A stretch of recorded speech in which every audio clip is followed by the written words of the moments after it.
우리 오늘 보실 하나님의 말씀은 마태복음 24장 44절 말씀입니다. 이러므로 너희도 준비하고 있으라. 생각하지 않은 때에 인자가 오리라. 지금 준비하라 집회가 진행 중에 있죠. 감사하게도 하나님의 예비된 은혜가 연일 충만하게 우리 가운데 부어지고 있습니다. 여러분 집회 가운데 은혜 많이 받고 계신가요? 네, 그런데 여러분 우리가 은혜 받는 것도 좋아요. 그리고 필요한 것이지만 사실 이번 집회의 가장 중요한 목적은 영적으로 준비되는 것입니다. 여러분은 지금 잘 준비되고 계십니까? 준비라고 하는 것에는 항상 어떤 목적이 있습니다. 우리는 무엇을 위해서 준비해야 하는 것일까요? 여러분은 무엇을 위해서 준비하고 계십니까? 저는 우리가 마지막 때를 준비해야 한다고 믿습니다. 왜냐하면 지금 우리는 역사상 그 어느 때보다 가장 종말론적인 시간을 통과하고 있기 때문입니다. 예기치 않은 때에 찾아온 코로나19 팬데믹이라는 이 상황 앞에 우리 모두가 적잖게 당황하고 있습니다. 뭐가 이렇게 당황스러울까요? 우리가 너무나 당연스럽게 누리던 일상생활들을 하지 못하게 되니까 당황스러운 거죠. 그러나 예수 믿는 사람으로서 우리가 더욱 당황스러운 것은 이런 상황 가운데 너무 불신앙과 자충만으로 반응하는 내 모습 때문에 당황스러워요. 야, 내가 이거밖에 되지 않았나? 내가 집사, 권사, 장로인데, 내가 전도사, 목사인데 다른 거 바뀐 거 없고 그냥 아이들이 학교 안 가는 것뿐이에요. 내가 배 아파서 낳은 내 새끼들, 이것과 함께 있는 것도 이렇게 힘들면 어떡하지? 다른 거 바뀐 거 없어요? 예배당이 아니라 그냥 가정에서 화면으로 예배 드리는 것인데 내가 이렇게 고갈되고 주님과 동행하지 못하면 이거 어떻게 하지? 뭐 이런 생각이 우리에게 드는 겁니다. 저도 이 시간 가운데 참 많은 내적인 진동들이 있었습니다. 이 시대의 흐름 가운데 많은 내적인 갈등들이 있었는데 동시에 제 안에서 너무나 강력하게 고개를 쳐드는 그 자아의 역동 때문에 너무나 어려웠어요. 그래서 저는 이번 이 준비하라 집회, 이 집회를 정말 기대하는 마음으로 참석하면서 내면적 준비를 다지고 있어요. 그 무엇보다 저는 매 시간마다 하나님께서 지금 내 눈앞에서 지금 바로 말씀하신다, 이런 믿음으로 말씀을 듣고 있습니다. 그리고 마음에 부딪히는 모든 말씀들을 메모하고 내 삶과 상황에 적용하려고 몸부림치고 있어요. 여러분도 이런 비장한 각오로 이 집회를 참석하시고 준비되시는 여러분 되시기를 축복합니다. 예수님께서 종말에 대해서 가르치시면서 이런 말씀을 하셨습니다. 읽어보겠습니다. 시작. 곳곳에 큰 지진과 기근과 전염병이 있겠고 또 무서운 일과 하늘로부터 큰 징조들이 있으리라. 저는 이 말씀을 보면서 전염병과 기근, 이 단어가 눈에 들어왔어요. 많은 경우 이 두 가지가 함께 옵니다. 지금도 그렇잖아요. 코로나와 경제난이 함께 덮치고 있습니다. 정말 이 코로나의 전염성이 상상을 초월해요. 그래서 전 세계가 봉쇄되었습니다. 그 결과 세계 경제는 휘청이고 있어요. 이렇게 전염병으로 일어나는 세계 경제 리세션, 이게 무서운 이유가 있습니다. 먼저는 이 질병이 도대체 언제 끝날 것인지 예측할 수가 없어요. 그리고 그로 인한 두려움 때문에 화폐가 돌지를 않아요. 그러니까 연준에서 아무리 윤전기를 돌리면서 달러를 찍어서 풀어내도 이게 유통 속도가 좀처럼 증가하지를 않는 겁니다. 현재 대부분 국가 간의 교역과 무역, 이런 모든 교류들이 굉장히 많이 제한되고 있어요. 그리고 나라 안에서도 경제 활동이 굉장히 크게 둔화된 상태입니다. 그러다 보니까 각 기업마다 현금이 부족해서 비명을 지르고 있어요. 저는 이게 단순히 어떤 금융 어떤 차원의 어떤 이런 문제가 아니라 실물 경제에서부터 일어나고 있는 위기라, 저는 오히려 2008년 리먼 사태나 IMF보다 훨씬 더 심각할 수 있지 않겠는가 하는 생각을 하고 있습니다. 여러분 IMF 때 기억하시죠? 그때 30대 그룹 중 절반 이상이 도산을 했습니다. 정말 상상하지 못했던 대재앙이 일어난 겁니다. 당시 진짜 잘 나가던 회사들 추풍낙엽처럼 쓰러졌습니다. 한보철강, 한보그룹으로부터 시작해서 산미, 한신공영, 기아, 진로, 쌍방울, 혜태, 뉴코아 할 것 없이 쭉쭉쭉 대우까지 굉장히 수많은 기업들이 그 당시 정말 잘 나가던 기업들이 그렇게 부도를 맞았어요. 그 결과 어떻게 됐습니까? 은행들이 빌려준 돈을 못 받잖아요. 그러니까 자산 건전성이 악화되는 거죠. 수많은 은행들이 인수합병이 됐습니다. 그리고 엄청난 대량 실업 사태가 일어났죠. 그 결과 일반 시민들의 구매력이 크게 악화되었어요. 그러다 보니까 대기업뿐만 아니라 중소기업, 소상공인, 자영업자에 이르기까지 어려움을 겪지 않은 사람이 없습니다. IMF 때 자기 처지를 비관해서 스스로 목숨을 끊는 일이 연일 뉴스에 오르내렸어요. 또 경제적인 이유 때문에 이혼을 하기도 하고 자녀 양육을 포기하기도 하는 이런 사례들이 빈번하게 나타났습니다. 제가 왜 이런 무서운 말씀을 드리느냐? 이런 일들이 우리에게 또 일어나지 말라는 법이 없다는 거예요. 이런 무시무시한 일들이 우리 가운데 찾아올 때 우리에게 일어나는 현상이 있습니다. 그것은 우리 자신의 숨겨진 실체가 드러나는 것이에요. 아이들 학교 한 학기만 못 보냈는데도 여러분의 실체가 드러나잖아요. 얼마나 사랑 없고 인내 없고 자기중심성과 이기심물이 똘똘 뭉친 내 모습이 드러나지 않았습니까? 근데 이런 경제적인 어려움이 찾아오면 진짜 우리 속이 다 까발려지는 거예요. 돈 문제 앞에 장사 없다고 진짜 각 가정 단위로 그 영적인 실체가 그냥 확 다 까발려지는 겁니다. 야, 지금까지 내가 그래도 우리 가정이 그래도 예수님 믿고 있는 줄 알았는데 그게 아니었구나. 내가 돈을 믿고 있었구나.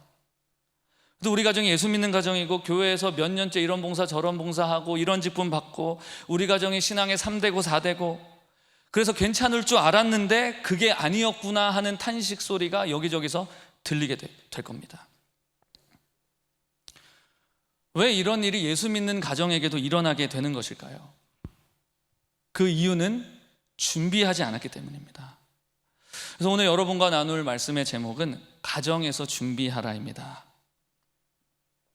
하나님이 진짜 소중하게 여기시는 것이 가정이에요. 잘 생각해 보세요. 하나님께서 성경에서 가장 먼저 만든 공동체가 뭐예요? 바로 가정입니다. 교회를 먼저 만든 게 아닙니다. 가정을 먼저 만드셨습니다.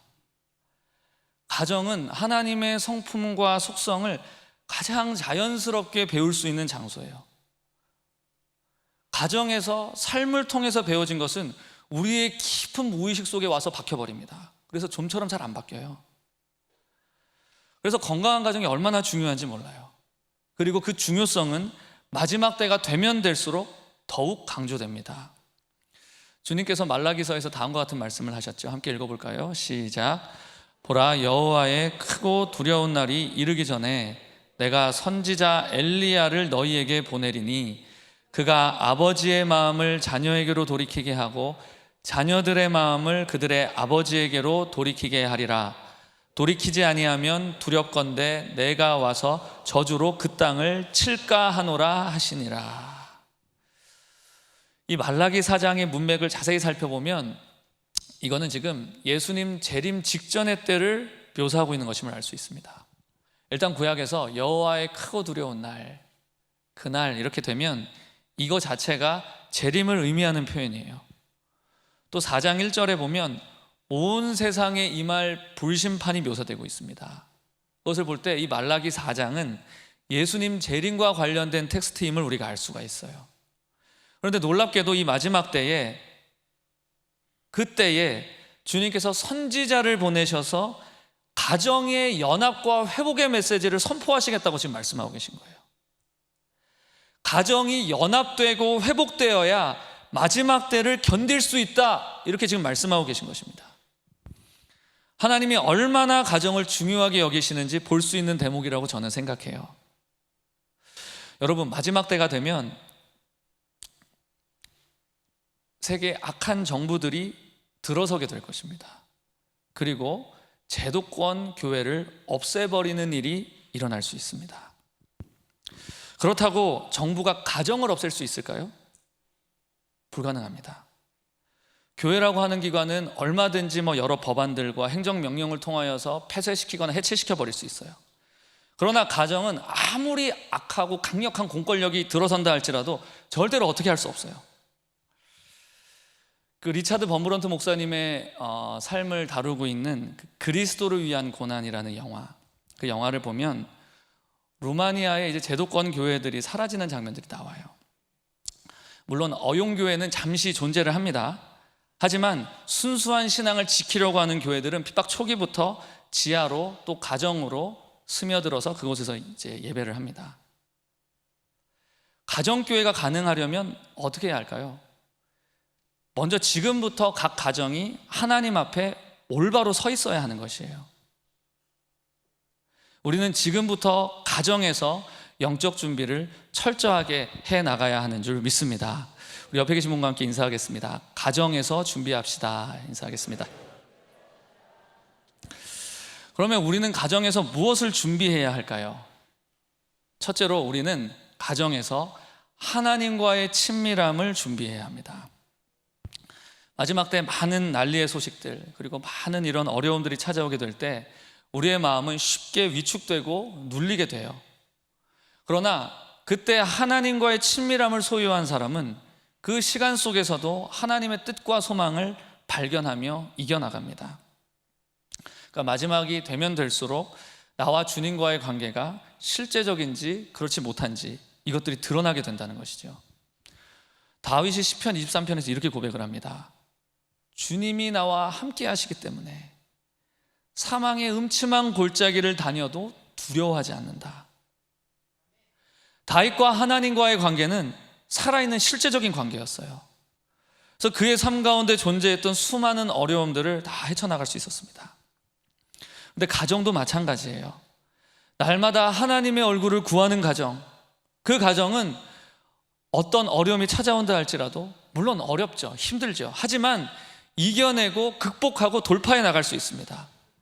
그래서 가정 가운데 하나님의 임재가 있어야 하는 줄 믿습니다.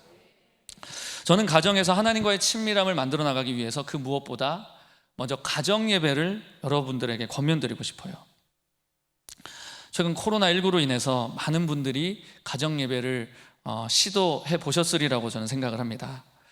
어떤 가정은 가정 예배가 은혜롭게 잘 진행된 반면에 어떤 가정은 그렇게 쉽지만은 않았을 거예요. 그런데 저는 여러분들이 가정 예배를 시도했다, 그것만으로도 너무 잘하셨다, 제가 이렇게 말씀드리고 싶어요. 저는 절대로 여러분들이 이 가정 예배를 전염병으로 못 모이기 때문에 단지 일시적인 대안으로 채택하는 어떤 그런 거다, 이렇게 생각하시지 않게 되기를 바랍니다. 다시 교회에서 모일 수 있는 환경이 되었다 할지라도 여러분들 시작하셨던 가정 예배를 멈추지 않게 되기를 바라요. 왜냐하면 하나님이 이번 코로나 사태 동안에 우리 가운데 강조했던 부분이 바로 가정 예배였어요. 아까 말씀드렸다시피 우리가 하나님의 성품을 가장 자연스럽고 가장 깊이 배울 수 있는 장소가 가정입니다. 우리 자녀들이 가정에서 하나님을 바르게 배우고 경험하는 게 진짜 얼마나 중요한지 몰라요.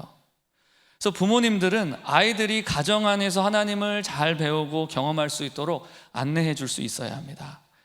그러기 위해서는 가정 안에 하나님의 임재가 있어야 돼요. 주님의 임재가 있어야, 주님께서 그 가정 가운데 함께 하셔야 그 임재 속에서 그 아이들이 주님을 경험하지 않겠습니까? 이 하나님의 충만한 임재를 가정 가운데 모셔드리는 방법이 바로 가정 예배인 것입니다. 주님께서 내 이름으로 두세 사람 이상 모인 곳에 나도 너희와 함께 있겠다, 이렇게 말씀하셨어요. 가족들이 주님을 바라보며 그 주님의 이름으로 모여서 예배할 때 주님께서는 반드시 그곳에 함께 하십니다. 그리고 그 모임을 축복하시고 기름 부어주세요. 만약 여러분 가정 예배를 드리고 싶다, 그렇다면 일단 먼저 하나님 찬양하는 것으로 먼저 시작하십시오. 요즘 은혜 받고 있는 찬양 또는 자녀들이 좋아하는 찬양들을 선정을 해서 함께 찬양을 하는 겁니다. 온 가족이 함께 한 마음으로 찬양하는 그 찬양의 소리가 영적으로 얼마나 강력한지 여러분들 아십니까? 제가 종종 신방을 다녀보면 어떤 가정은 영적으로 너무 어둡고 침울하고 눌려있구나, 이런 게 느껴질 때가 있어요. 그래서 제가 그런 가정에 방문하면 찬양을 틀어놓으세요. 또 찬양을 하세요. 함께 예배를 드리세요. 제가 이런 권면을 합니다. 만약에 여러분 그 가정의 분위기, 영적 분위기를 바꾸기를 원하신다, 그런다면 반드시 가정에서 찬양하기를 시작하십시오. 물론 혼자 찬양하는 것도 좋아요. 하지만 가족이 함께 모여서 찬양하고 경배하면 더 놀라운 일이 일어납니다. 왜냐하면 한 사람이 천을 쫓아요. 하지만 두 사람은 만을 쫓기 때문이에요. 그래서 온 가족이 함께 찬양할 때 그 찬양의 소리는 빛이 되어져서 여러분 가정 가운데 있는 모든 어두움을 쫓아내게 될 것입니다. 그리고 거룩한 주님의 영이 충만하게 그 가정 가운데 임하게 될 것입니다. 그렇게 찬양을 드린 이후에 말씀 한 장을 돌아가면서 읽으세요. 그 주님 주신 마음이나 순종의 결단, 어떤 이런 마음들을 순서대로 나누는 겁니다. 그리고 각자 가진 기도 제목 또 나누시고 서로를 위해서 기도하고 마치면 됩니다. 참 쉽죠? 이렇게 하시면 돼요. 이게 만약에 어렵다 그러시면 가정 예배를 돕는 책자들을 활용하셔도 좋습니다. 저희 집은 작년 3월부터 가정 예배를 드리기 시작했는데요, 가정 예배를 드리면서 참 많은 은혜들을 경험을 했습니다. 일주일에 적게는 한두 번, 많게는 4-5번 이렇게 드렸었어요. 가정 예배를 드릴 때 주로 저희는 찬양을 많이 합니다. 보통 찬양만 한 1시간 하는 것 같아요. 이렇게 하다 보니까 저희 아들, 첫째 아들 정준이가 찬양을 무척 좋아하는 아이가 되었습니다. 가만히 보고 있으면 애가 하루 종일 웨이메이커부터 시작해서 주의 보좌로 나아갈 때, 주야로 기도의 향 올라가네, 뭐 이런 찬양을 하루 종일 불러요. 근데 애가 진짜 희한한 게 잠이 별로 없어요. 저희보다 먼저 일어나거든요. 매일 아침에 이제 일어나서 보면 창밖을 보면서 확 찬양을 부르고 있어요. 저희는 이제 그 소리를 들으면서 잠에서 깨게 되는데, 아침을 아들의 그 찬양 소리로 시작하면 참 기분이 좋습니다. 작년 5월쯤에 저희 아들이 꼭두새벽부터 일어나서 막 아침에서 막 찬양을 하더라고요, 자기 방에서. 제가 그래서 그것을 뒤에서 몰래 동영상으로 촬영을 했었습니다. 그걸 잠깐 좀 보시겠어요? 네.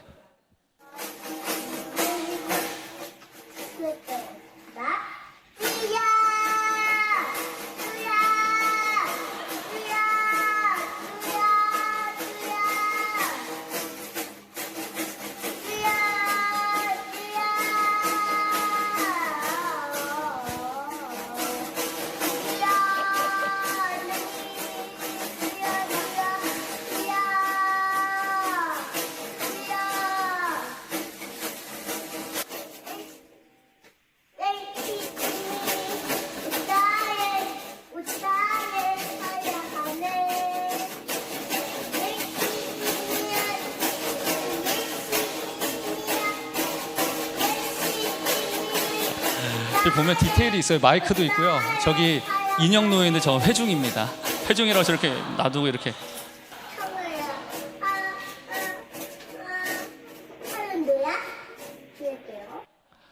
네. 저희 아들이 이렇게 찬양을 참 좋아하게 되었는데요, 참 감사해요. 또 저희 둘째 아들 유준이는 태교를 가정 예배로 했었던 것 같아요. 유준이가 뱃속에 있을 때부터 찬양을 많이 해서 그런지 유준이를 보니까 애가 덜 예민해요. 그리고 혼자서 잠도 잘 자요. 혹시나 애가 찡얼찡얼 거릴 때 제가 기타를 꺼내서 이제 찬양을 합니다. 그러면 아마 그게 뱃속에서 듣던 소리, 많이 듣던 소리하고 비슷해서 그런지 새근새근 잠을 자고 막 그래요. 감사한 건 저희 가족들이 함께 이렇게 모여서 하나님 예배하면 주님의 임재가 함께 하십니다. 예배하다 보면 어느새 저희 아내가 손을 들고 이렇게 찬양하고 있고 눈물이 쭉 흐르는 걸 볼 수가 있어요. 그리고 저도 깊이 하나님을 바라보면서 주님께 나아가게 돼요. 이런 임재가 여러분 가정에 있으면 너무 좋겠죠. 할렐루야. 여러분 모두 가정재단을 견고하게 세우셔서 하나님의 임재를 충만하게 모시는 가정 되시기를 주 예수님의 이름으로 축복합니다. 둘째로 우리는 가정의 하나됨을 준비해야 해요. 가정이 성령 안에 하나 되어 있으면 어떤 어려움과 위기가 온다 할지라도 이겨낼 수 있습니다. 그러나 가정 안에 상처가 있고 가족들 간의 관계에 금이가 있으면 외부에서 작은 충격, 조그만 충격만 와도 그냥 산산조각 나버려요. 큰 어려움도 아니라 작은 어려움인데 서로 비난하고 원망하고 싸우다가 박살이 나는 거예요. 이렇게 가정이 깨어지면 자녀들의 내면 가운데 가장 깊은 곳, 그곳이 손상이 됩니다. 그리고 영혼도 심각하게 병들게 됩니다. 그런 경우에 이들은 하나님을 만나고 하나님께 나아가는 데도 큰 지장을 받게 되기도 해요. 마귀는 그것을 알기 때문에 마지막 때에 가정 안에 서로 오해하게 만들고 상처 주게 만들고 용서치 못하게 만드는 것입니다. 그래서 우리는 이때 우리의 가정이 더욱 주님 안에 하나 되도록 힘써야 합니다. 저는 가정의 하나됨을 위하여서 여러분께 또 가정 예배를 권하고 싶습니다. 가정 예배는 부모 세대부터 자녀 세대까지 한 영으로 예배하여 동일한 성령의 인도하심을 받을 수 있게 하는 중요한 통로예요. 물론 주일에 부모와 자녀 세대가 각기 다른 예배 집중하면서 드리는 것, 그것도 좋은 일입니다. 하지만 가정을 향한 하나님의 부르심 가운데 연합하기 위해서는 가정 예배를 통하여서 역사하시는 한 성령님 안에서 부모와 자녀가 함께 인도함을 받을 수 있어야 돼요.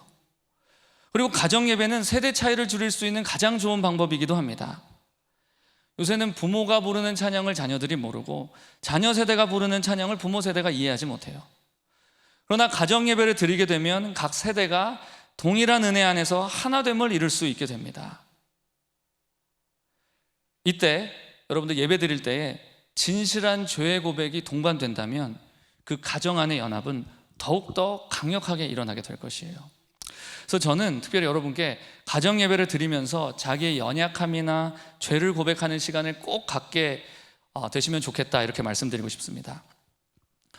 저는 신앙생활을 하면서 저의 죄를 고백하는 것, 제가 이제 죄를 고백하게 되면서 그것이 얼마나 큰 능력을 가지는지를 경험한 적이 몇 번 있습니다. 2년 전쯤에 제가 금요 성령 집회 설교를 하게 되었었는데요. 그때 제가 지었던 죄를 고백한 일이 있었습니다. 하나님께서 그 예배 가운데 저의 죄를 고백하라는 마음을 주셨었고 주님의 마음에 순종해서 죄를 고백했습니다. 그래서 설교를 하고 내려왔는데 마음이 불편한 거예요. 마귀가 막 참소를 하는 겁니다. 야, 너 실수한 거야.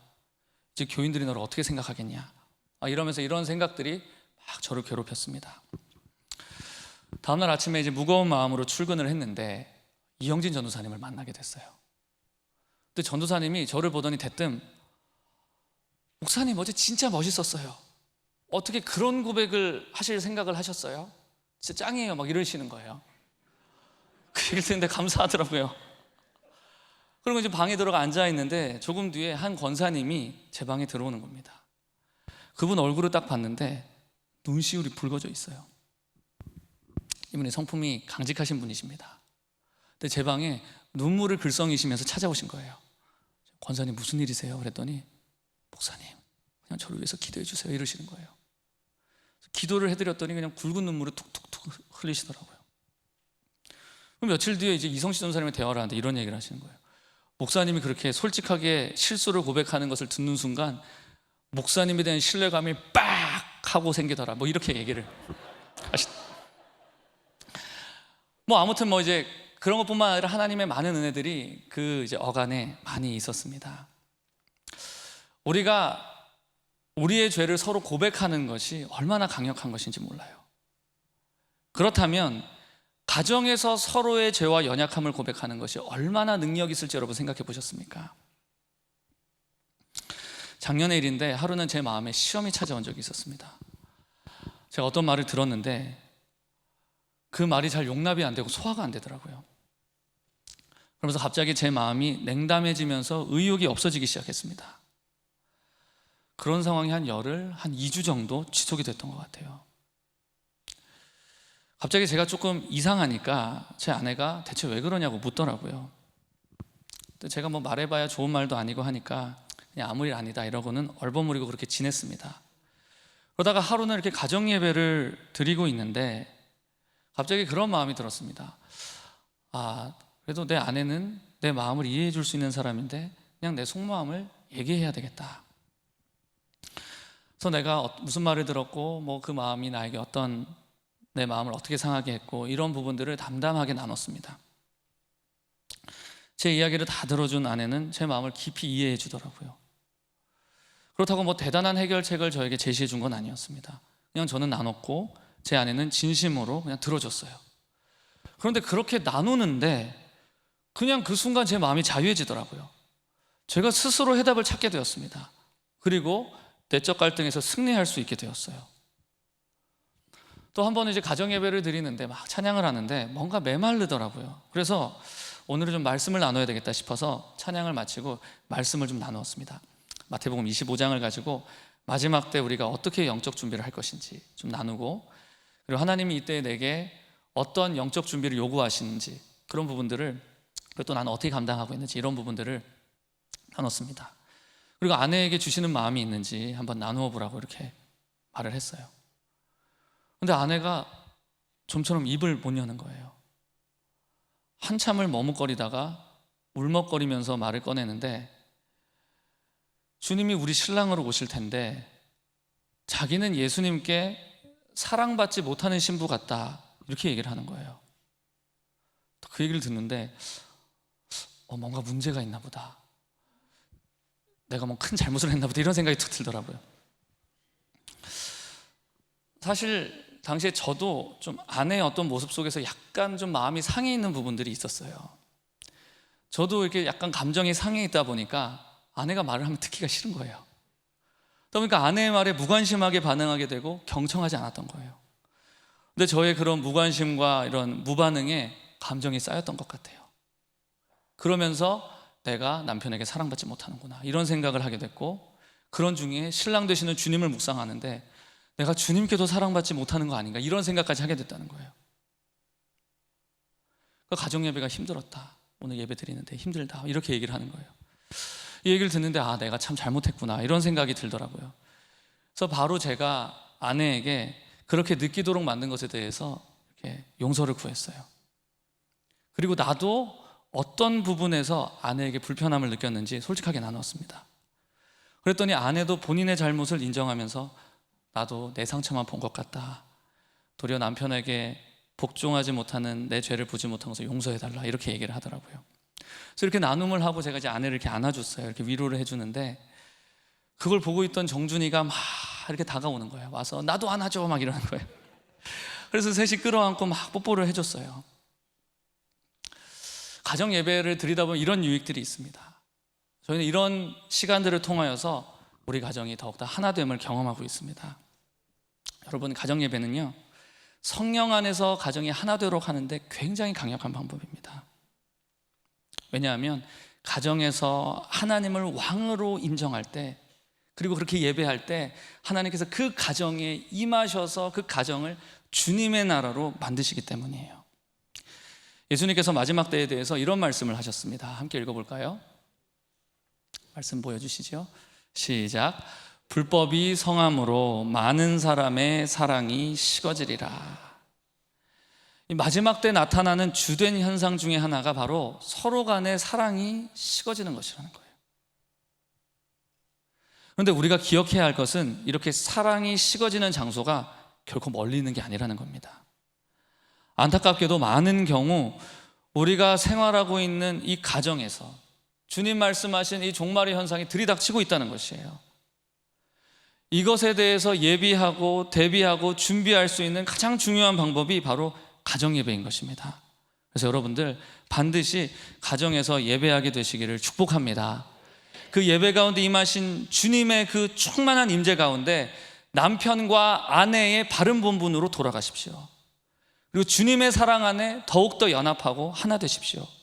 그렇게 되면 외부적으로 어떤 어려움과 풍파가 온다 할지라도 능히 이겨내게 되는 줄 믿습니다. 마지막으로 저는 남편과 아버지 되신 남성분들에게 좀 말씀을, 좀 부탁을 드리고 싶어요. 가장이신 여러분, 이 마지막 때에 꼭 하나님의 사람으로 서주시기를 부탁드립니다. 굉장히 크시네요. 할렐루야. 네. 정말 전방위적으로 어려움이 다가오고 있는 이때입니다. 이때 거룩한 가장들이 준비되어 서 있는 것이 너무나 중요해요. 저는 각 가정마다 가장들이 하나님이 의도하셨던 그 남성성을 회복하는 것이 중요하다고 생각을 합니다. 하나님이 원하시는 진정한 남성성이 무엇일까요? 폭군처럼 가정에서 아내와 자녀들을 위해 군림하고 자기 멋대로 행하는 것을 말할까요? 그렇지 않습니다. 함께 말씀 한번 읽어볼까요? 시작. 그러나 나는 너희가 알기를 원하노니 각 남자의 머리는 그리스도요 여자의 머리는 남자요 그리스도의 머리는 하나님이시라. 자, 남자가 여자의 머리이다, 이것을 말하기 전에 남자의 머리가 그리스도다라는 것을 우리가 먼저 기억해야 돼요. 남자가 여자의 머리라는 말은 가정에서 독재자처럼 그렇게 자기 마음대로 무소불위의 권력을 행사하라는 말이 아니에요. 먼저 그리스도의 거룩한 뜻 가운데 거하면서 그 뜻 안에서 가정을 사랑과 지혜로 치리하라는 말인 것이에요. 그래서 남편이 가정에서 진정한 영적 권위를 갖기 위해서는 반드시 먼저 남편이 그리스도에게 복종하는 그 자리로 들어가야 함을 먼저 기억하세요. 남자가 예수 그리스도의 뜻 가운데 복종되어 있다면 아내와 자녀들도 바른 모습으로 회복되어질 것입니다. 그렇다면 하나님이 원하시는 진정한 남성성이 무엇인가? 한번 살펴봅시다. 우리 다음 말씀 함께 읽어볼까요? 시작. 하나님이 자기 형상 곧 하나님의 형상대로 사람을 창조하시되 남자와 여자를 창조하시고. 성경에서 이 부분에서 남자라고 하는 단어가 처음 등장하고 있거든요. 근데 여기서 남자라고 번역된 이 단어가 히브리어로 자카르라고 하는 단어입니다. 이 자카르가 명사로 쓰이면 남자라는 뜻을 갖고 있는데 동사로 쓰이게 되면 기억하다, 기억하게 하다, 이런 의미를 갖습니다. 저는 이런 두 가지 의미를 바라보면서 남자를 향하여 하나님께서 의도하신 어떤 영적 의미가 있지 않겠는가 생각을 해보게 돼요. 어원적으로 실제 그러한지는 좀 더 연구해 봐야 되겠지만 제가 믿기로 하나님께서 남자는 기억하고 기억하게 하는 사람이 되기를 원한다고 믿습니다. 무엇을 기억하고 무엇을 기억하게 해야 할까요? 바로 남자는 하나님을 기억하여 하나님을 기억하게 하는 사람이 되어야 한다고 주님은 말씀하고 계신 것이에요. 한 사람의 가정 안에서 하나님을 기억하며 하나님을 깊이 묵상하고 바라볼 때 아내와 자녀들은 그런 남편과 아버지의 모습을 바라보면서 하나님을 기억하게 되는 것이에요. 아마도 최초의 최초의 인간이었던 아담은 바로 이 부분에서 실패했기 때문에 아마 에덴에서 그런 비극적인 일을 경험하게 되지 않았는가 저는 생각을 합니다. 하나님은 이 땅에 있는 모든 아버지들에게 하나님 아버지의 모습을 나타내도록 하는 그 책임을 부여하셨어요. 그렇기 때문에 한 사람이 아버지가 된다는 것, 그것은 그 사람이 삶에서 하나님의 모습을 구현해 나가는 과정이라고 말할 수 있어요. 실제로 이 땅의 모든 아버지들은 그가 인정하든지 인정하지 않든지 가정에서 하나님의 모습을 대변합니다. 문제는 아버지로서 그가 하나님을 바르게 대변하고 있는가 아니면 그릇되게 대변하고 있는가, 이게 문제인 것이지 이 땅에 있는 모든 아버지는 하나님의 모습을 대변하고 있다는 것이에요. 어쩌면 이 시대가 감당해야 할 큰 어려움 중에 하나가 하나님을 잘못 대변하고 있는 아버지인 줄 모르겠어요. 어떤 전도자가 한 청년에게 전도를 하면서 하나님은 당신의 아버지가 되고 싶어 하십니다, 이렇게 말을 했다고 해요. 근데 그 말을 들은 청년이 대뜸 내가 이 세상에서 제일 싫어하는 사람이 우리 아버지입니다, 이렇게 말하더라는 거예요. 이 청년의 아버지, 그 사람은 그의 아들이 하나님 앞에 나아가는 데 있어서 큰 장애물, 그 역할을 했었던 것입니다. 하나님이 한 가정에서 남편 또는 아버지에게 주신 사명이 세 가지인데요, 제사장, 선지자, 그리고 왕이에요.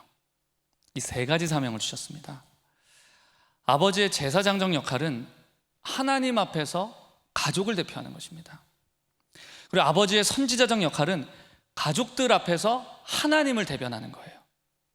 그리고 왕의 역할은 하나님을 대신하여 가족을 다스리는 것입니다. 야, 아버지가 이런 것을 해야 된다고? 야, 나는 못할 것 같은데. 여러분, 이게 대단한 영성이 있어야지만 할 수 있는 게 절대 아니에요. 하나님은 가장된 여러분에게, 아버지와 남편들에게 존재적으로 이런 영적 권위를 이미 허락하신 것을 여러분들 믿게 되시기를 주 예수님의 이름으로 축복합니다. 이미 여러분들에게 하나님께서 주신 것이에요. 그리고 그 영적 권위 사용하기를 시작하십시오. 만약에 가정예배 시작하지 않았던 가정이 있습니까? 아버지의 주도로 예배를 시작하는 거예요. 하나님께서 나를 이 가정의 가장으로, 아버지로 부르셨으니 내가 아버지의 역할, 이 제사장적 역할을 믿음으로 시작하는 겁니다. 기도인도나 말씀인도 서툴러도 상관없어요. 시작하세요. 어떤 분이 그런 말씀 하시더라고요. 코로나가 시작이 되고 그 가정에서 이제 가정예배 드리기를 시작하게 되었답니다. 남편이 가정예배를 인도하는데 얼마나 어설픈지 처음에는 진짜 손발이 오그라들더래요. 근데 그 모습이 하나도 밉지 않고 너무나 보기 좋고 감사하더라는 거예요.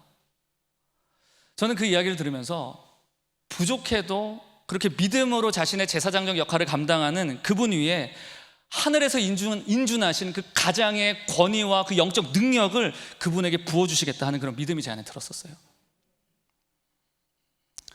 그래서 여러분들 시작하게 되시길 주 예수님 이름으로 축복합니다. 그 다음에 선지자적 역할. 선지자 역할 중에 가장 중요한 것이 본이 되는 것입니다. 아버지의 모습을 통하여서 하나님의 성품을 보여주는 것이에요. 가장 되신 여러분은 가정에서 다정하시고 사랑이 많으면서 동시에 공의롭고 강인한 그런 하나님 아버지의 모습을 보여주고 계십니까? 제가 어렸을 때 기억에 남는 일이 하나 있습니다. 저희 아버지가 감기에 걸리시거나 이랬을 때 약국에서 약을 지어 오셨는데, 그때 약봉투를 보면 아버지의 이름이 아니라 제 이름으로 약이 지어져 있는 거예요. 옛날에 보면 그 약봉투 그 이제 상단에 이렇게 이름을 이렇게 기재해서 줬잖아요. 제가 그게 너무 이상해서 하루는 아버지한테 아빠는 왜 내 이름으로 약을 지어? 라고 이렇게 물어봤습니다. 근데 저희 아버지가 휘성이 네 이름이 좋잖아. 아빠는 네 이름이 좋아. 이렇게 대답을 하셨어요. 아버지가 이 일을 기억하고 계신지는 잘 모르겠습니다. 그런데 저는 그때 그 아버지의 대답을 잊을 수가 없어요. 저는 이 일을 떠올릴 때마다 하나님 아버지 생각이 납니다. 우리에게 구원을 주실 때 무엇으로 구원을 줍니까? 아들의 이름으로 구원을 주시고, 아들의 이름으로 기도에 응답해 주시고, 예수 그리스도, 그 아들 예수 그리스도 이름을 그 무엇보다 사랑하시고 앞세우셨던 하나님 아버지, 그분의 성품이 생각이 나요. 물론 제 아버지가 신앙이 그렇게 깊으신 분은 아니십니다. 그러나 저는 아버지를 통해서 하나님의 성품을 알아가는 게 별로 그렇게 어렵지 않았어요. 저는 하나님 아버지가 좋으신 분일 것이라는 것이 쉽게 믿어졌습니다.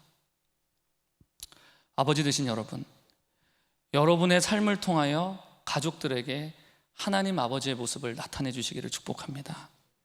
여러분들이 이런 제사장적이고 선지자적인 역할을 감당할 때 한 가정이 자연적으로 아름답고 건강하게 세워지는 줄 믿습니다.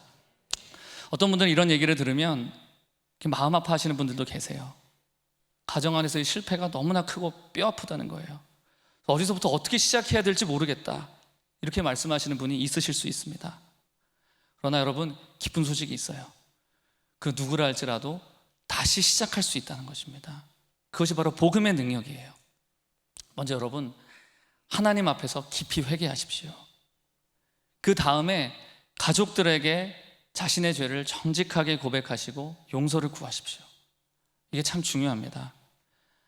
에이, 뭘 그렇게까지 하냐, 덮어놓고 살다 보면 시간 지나면 괜찮아지겠지. 절대 그렇지 않습니다.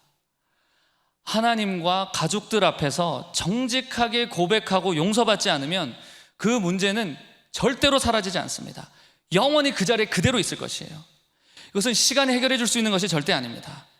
그러나 용기를 내서 진지하고 솔직하게 자기 죄를 고백하며 용서를 구하는 그 사람과 그 가정은 반드시 회복을 경험하게 될 줄 믿습니다.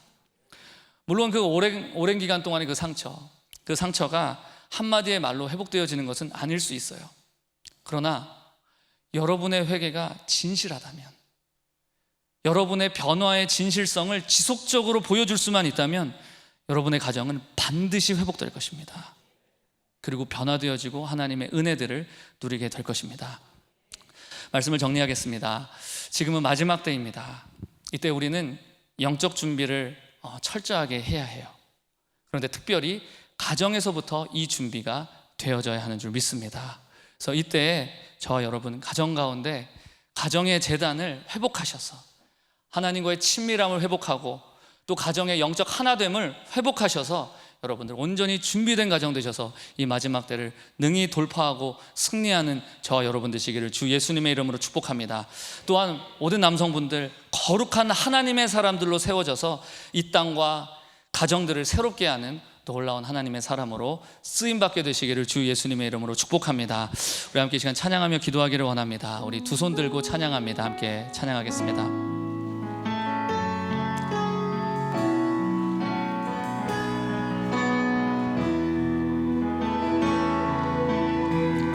두 손 들고 찬양합니다. 두 손 들고 찬양합니다. 다시 오실 왕 여호와께 오직 주만이 나를 다스리네. 다시 한번 두 손 들고 찬양합니다.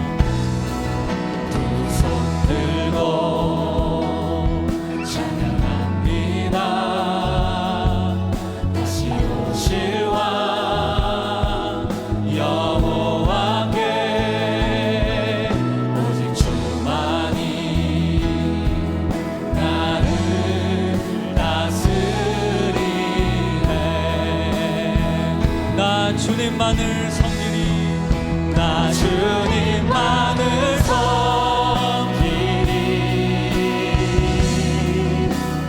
헛된 마음 버리고 성령이여 내 영혼 충만하게 하소서. 다시 한번 나 주님만을 섬기리. 나 주님만을 섬기리.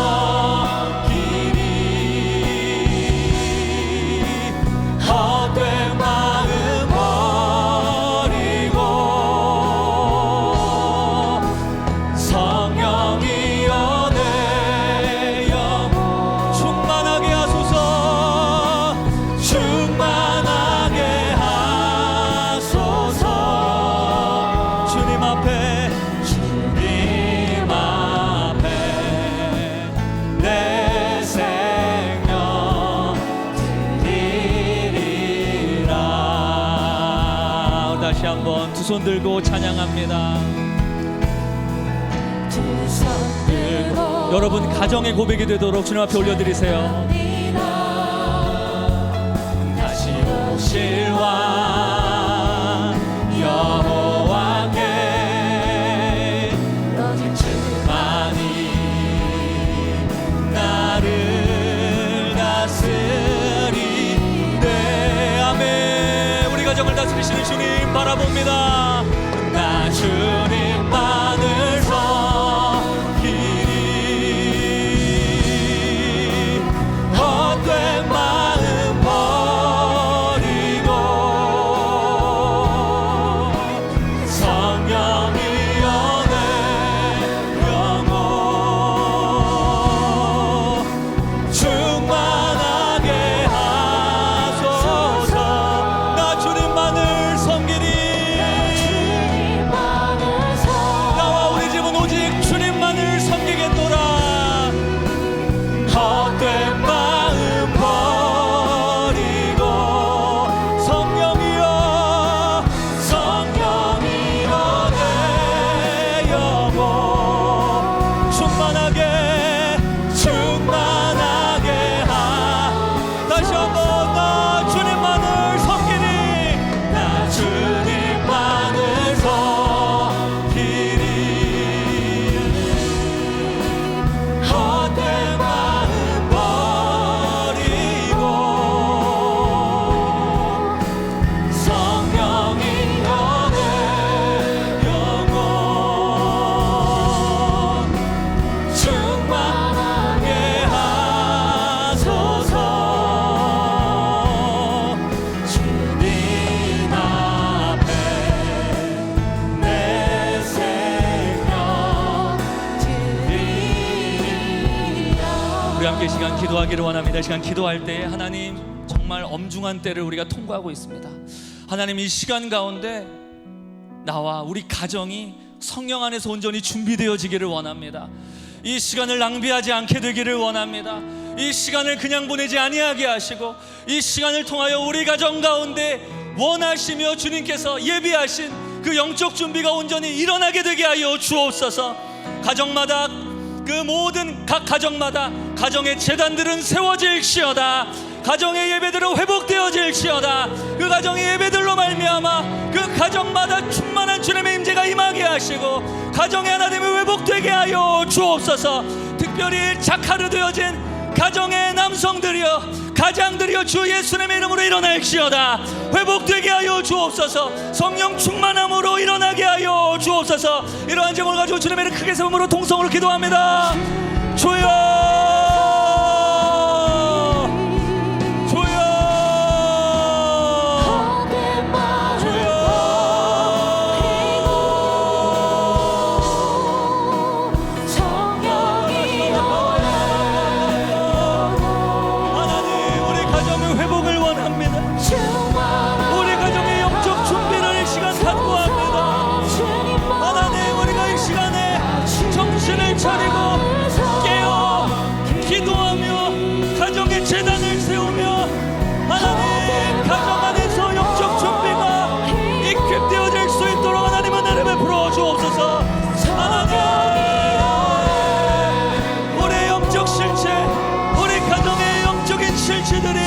직면되어지게 하시고 하나님 그 모습 앞에 하나님 앞에 마음을 깨뜨리며 통회하며 자복하며 주님 앞에 서게 하여 주옵소서.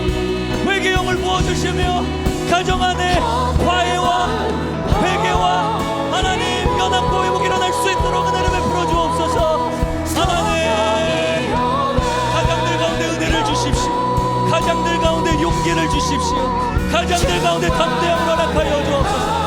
가장들 가운데 진리함을 함께하여 주옵소서. 제사장의 역할을 감당케 하소서. 선지자로서 일어나게 하소서. 왕으로 가정을 치리하게 하여 주옵소서. 영권을 더하여 주옵소서. 그래서 하나님 주를 기뻐하시는 그 일들이 일어나게 하여 주옵소서. 하나님 고맙고 감사합니다. 하나님 이 주일에 하나님 우리 가정 가운데 영적 준비를 결단하게 하시니 감사합니다.